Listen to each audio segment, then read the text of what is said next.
Hello. Truck Driver 101 today. We're going to answer questions. So the first question we have today in truckdriver101.com is we're going to talk about, do truck drivers pay for gas? No, normally company drivers do not pay for gas unless said company driver works for a company that is trying to save money. So occasionally there are companies that do that, but most companies do not. Most companies don't have you pay for gas. Usually that's a way for a company to manage their fuel and stop you from idling. It's a bit tricky though, because obviously different weights, different temperatures can cause you to burn fuel at different rates.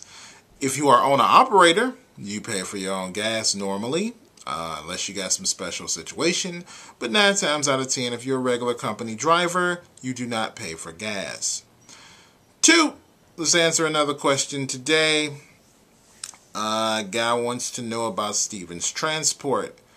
I've never worked for Stevens, but the reason I did the C.D.L England and Snyder video is because those are 2 companies I looked into working for. So, use the technique that I put in that video to find out about Stevens. What I do know about Stevens, very little. They're an over-the-road refrigerated company. That's about it. They do some type of training and stuff. They're based out of Texas. That's about all I really know. I only did the only thing I know, the only reason I know about C.D.L England and Snyder is because I researched them. That's it, because I was going to apply with them. So that's why I did that video though, where I talk about how to do job research. So you do it. Now, if you're interested in different companies and how to do job research and how to do, how to find out about companies and how training and trucking goes, there's a program down at the bottom for $199 you can buy.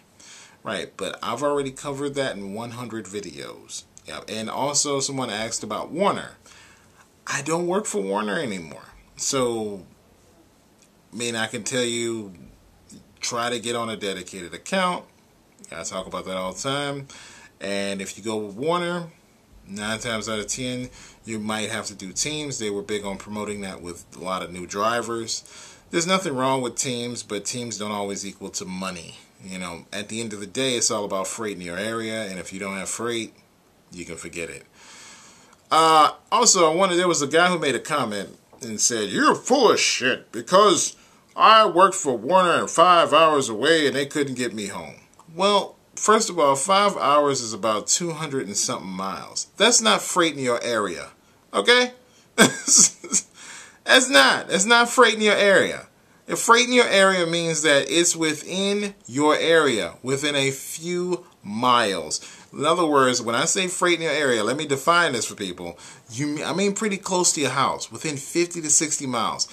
Gas, diesel, right now, is like, what, $4? Right, it's going to keep going up. So the whole idea that they're going to pay for you to go 5 hours away from your house is not freight near your home. Okay? So for that guy, I just wanted to put that out there. I'm not full of shit. I worked for Warner, but that's not freight in your area. Freight in your area means within a short distance, 60 to 100 miles. That's about 2 hours of driving. That's freight in your area. 5 hours, not freight in your area. Okay? Yeah, and that, for all those who don't know. And again, if you want to learn how to do all this stuff, link down below. But when I talk about companies, and when I talked about the Snyder video and the C.D.L England video, all that was done doing old research I did on those companies. If you want to go to these companies, the best way to get current, actual knowledge is to go talk to the guys actually doing it now. There's no avoiding that. You got to get off your butt, and you got to go do it for yourself.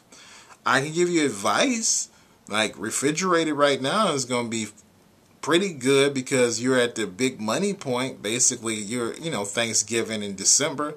But you'll have some slow time if you go to Stevens because they're an over-the-road refrigerated company. Unless you get it dedicated, doesn't mean it's going to be massive because Refrigerated stays busy usually 24/7 compared to dry van and flatbed.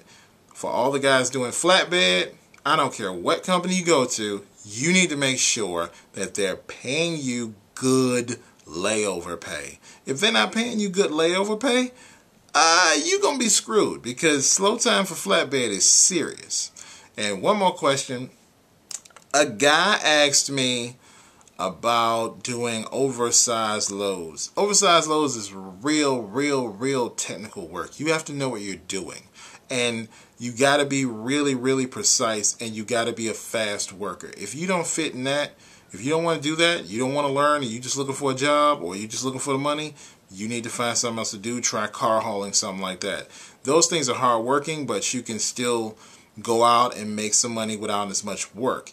Oversized load hauling is work. Okay, you got to tarp a thing that may be the size of a small little house. Okay, that's a lot of work, and there's nothing wrong with that. And yeah, I've met dudes who make good money doing it, but it's work, man. And not only that, you have to know how to get from point A to point B. There was one guy I was talking to. He was stuck in a state because during a certain time he can't drive, so he's stuck there for an entire restart. That's 34 hours.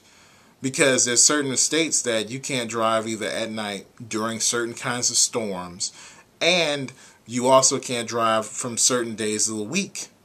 You know, some places may not have you driving through on Sunday or Monday or whatever. But bottom line is, you got to know all those rules. If you break any of those rules, you're screwed. So you got to really be patient. I was at a weigh scale once, and a guy who does oversized loads had to come in for a permit. Then he had to get inspected. He didn't even have a load. He didn't have a load. He had to get inspected. He had to go through a bunch of freaking hoops just for his modified trailer.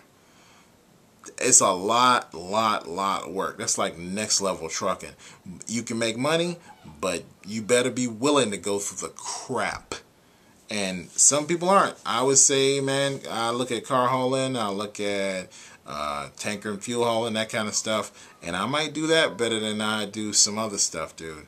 Because believe me, that's a rough one. I can't say not do it, because I mean, yeah, it's good money, and you'll learn a lot, and you'll be a specialty driver, and it could lead to being an owner operator and making some really good money. I talked to some owner ops who made $4 and $5 a mile. Right, these are guys who have their own authority though.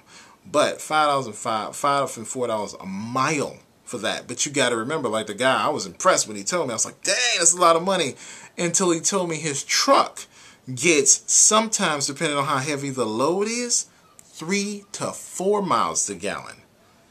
Yeah, that means basically a lot of your money is about to go in your tank, because the average is 5 to 6. So I'm going to cut this short because I'm sick of the kitties. So that was me answering those questions. Truck Driver 101. You got any more questions? I'll answer them down. Put them down in the comments below. If you want to like my Facebook fan page, click the link below. If you want to know how to start in trucking and get yourself towards all the techniques and stuff I talk about, click the link below and you can buy the program, which covers all of the videos wrapped up into a short program. Not, well, I can't say it's short, but it's quite long. However, a program that you can listen to. So, if you're willing and you're serious about it, you want to learn about all the stuff I talk about in the videos, and you don't want to watch every single video and read every single blog, you can get that for $199. That's it. Alright guys, that's truckdriver101.com. Just answering. Oh, and go to truckdriver101.com, and you can go to the website and there's jobs listed there, there's videos there, there's blog posts there, there's more helpful information there, there's podcasts, there's tons of stuff on that website. Check it out if you want to. Alright guys, truckdriver101.com.